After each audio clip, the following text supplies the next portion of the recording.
1:1 product के माध्यम से भी हम लोगों ने प्रदेश के अंदर नए उद्यम स्थापित करने के लिए कार्य प्रारंभ किए हैं और अब हमारी सरकार एक नई स्कीम लेकर के आ रही है। वह है मुख्यमंत्री युवा उद्यमी के रूप में। बहनों और भाइयों, 10 लाख युवाओं को अगले कुछ वर्षों के अंदर 10 लाख युवाओं को अगले कुछ वर्षों के अंदर पहले चरण में 5 लाख, दूसरे चरण में 10 लाख तक का ऋण, ब्याज मुक्त ऋण होगा। ब्याज जितना भी लगेगा वो सरकार भरेगी, युवा अपना उद्यम लगाएगा। एमएसएमई उद्योग के लिए 1000 दिनों तक एनओसी की बाध्यता समाप्त, सारी औपचारिकता 1000 दिन तक होती रहेगी। आप अपना कार्य आगे बढ़ाइए।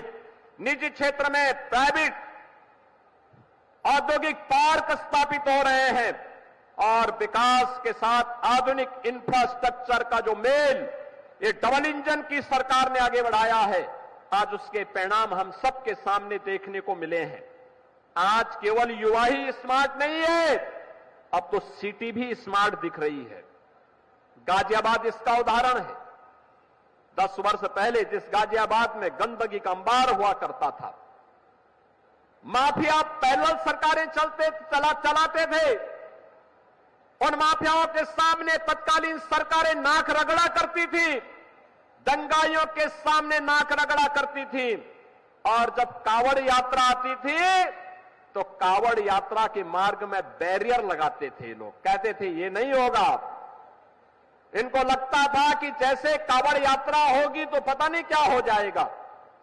लेकिन बहनों और भाइयों, आज मैं कह सकता हूं कावड़ यात्रा तो धूम धड़ाके के साथ गाजियाबाद से हरिद्वार के बीच में निकल रही है, लेकिन माफिया और दंगाई कहां चले गए हैं? आज उनके आंका परेशान हो गए हैं, क्योंकि ये माफिया और ये दंगाई उनकी कमाई का जरिया था। और कमाई पर जब भी आप किसी गैंग लीडर की कमाई पर आप कभी हमला करेंगे तो वह उग्र होगा, वह उस समय उग्र हो जाएगा और फिर वह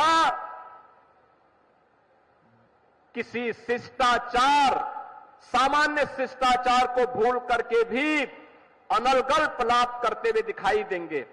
आज यही हो रहा है। कांग्रेस हो या समाजवादी पार्टी, इन्हें न देश की चिंता है न समाज की चिंता है। इन्हें न आपकी आस्था की चिंता है न युवाओं की चिंता है। इन्हें तो केवल अपने परिवार की चिंता है।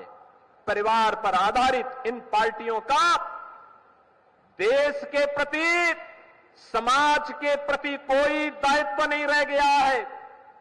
ये केवल और केवल अपने संकीर्ण स्वार्थों के लिए समाज को बांटेंगे, जातीयता के नाम पर आपस में लड़ाने का काम करेंगे, वर्ग संघर्ष की स्थिति पैदा करेंगे और वर्ग संघर्ष की स्थिति पैदा करते हुए फिर दंगाइयों को लूटपाट करने, बेटी की सुरक्षा के साथ खिलवाड़ करने की छूट देंगे।